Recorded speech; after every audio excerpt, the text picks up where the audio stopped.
Major General Daniel Hermanus Pienaar CBDSO and AMP 2 Bars was a South African World War II military commander. Pienaar joined the artillery branch of the Natal Police in 1911, and transferred to the Union Defence Forces when they took over the NP in 1913.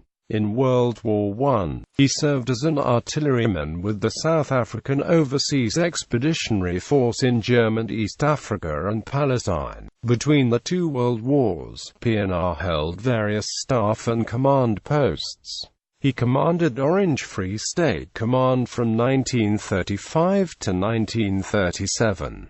World War II. In 1941. During the East African Campaign, Pienaar commanded the 1st South African Infantry Brigade. He fought in the battles of Elwak, the Juba, Kombolcha, and Amba-Alagai. In 1942, during the North Africa Campaign, Pienaar fought in the battles of Sidi Rezak and Gazala. On the 10th of March 1942, he was promoted to GOC 1st South African Infantry Division, which he led in the Battle of Gazala, the retreat to Egypt, the defense of El Alamein, and the final Battle of El Alamein. He was twice awarded the DSO and mentioned in dispatches twice for his service in North Africa. On the 20th of November 1942, he was appointed Companion of the Order of the Bath in recognition of the supreme gallantry and magnificent achievements of British and Dominion troops and their commanders in the present operations in the Middle East. During the early stages of the North African Campaign, the South African 5 Brigade had been destroyed on the 23rd of November 1941 at Sidi Rezak, and on the 21st of June 1942, the 2 Division, with 4 and 6 brigades under command, surrendered at the fall of Tobruk.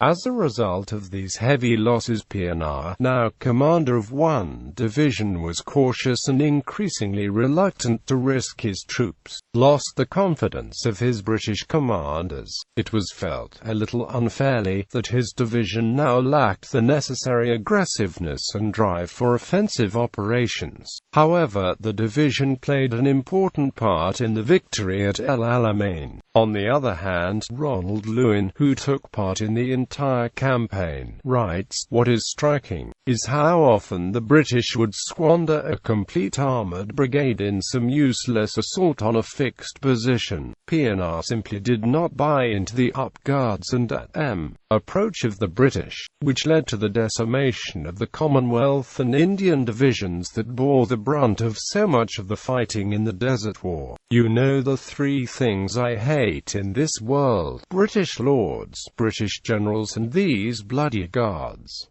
he told Brigadier E.P. Scrubs Hartshorn. The burden of blame for the loss of Tobruk in 1942, Churchill wrote in Volume 4 of his memoirs, The Hinge of Fate, falls upon the High Command rather than on General Klopper, and still less on his troops. Death. In 1942, Pienaar was killed in an air crash in Kenya on his way back to South Africa. Major General Pienaar was arguably one of South Africa's most charismatic and popular military commanders. An infantry regiment exhibition hall at the South African National Museum of Military History in a suburb of his hometown, Bloemfontein, were later named after him. Sam Brick, war correspondent for the Chicago Tribune, wrote in an obituary that Pienaar was acknowledged by all the military authorities as one of the best fighting leaders the British have found in this war. He was every inch a soldier and a man, and on top of that he had a quality not always found in a tough general: he was loved like a father by his men.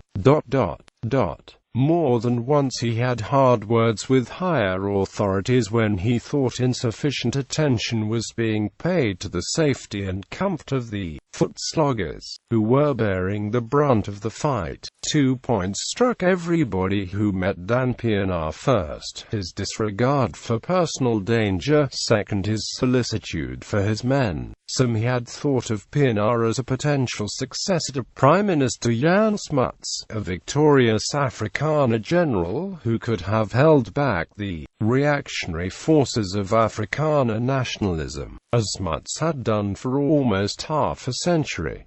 Pienaar's death was thus a very significant loss to South Africa. Had he lived, the country might perhaps have been spared the long agony of the apartheid years.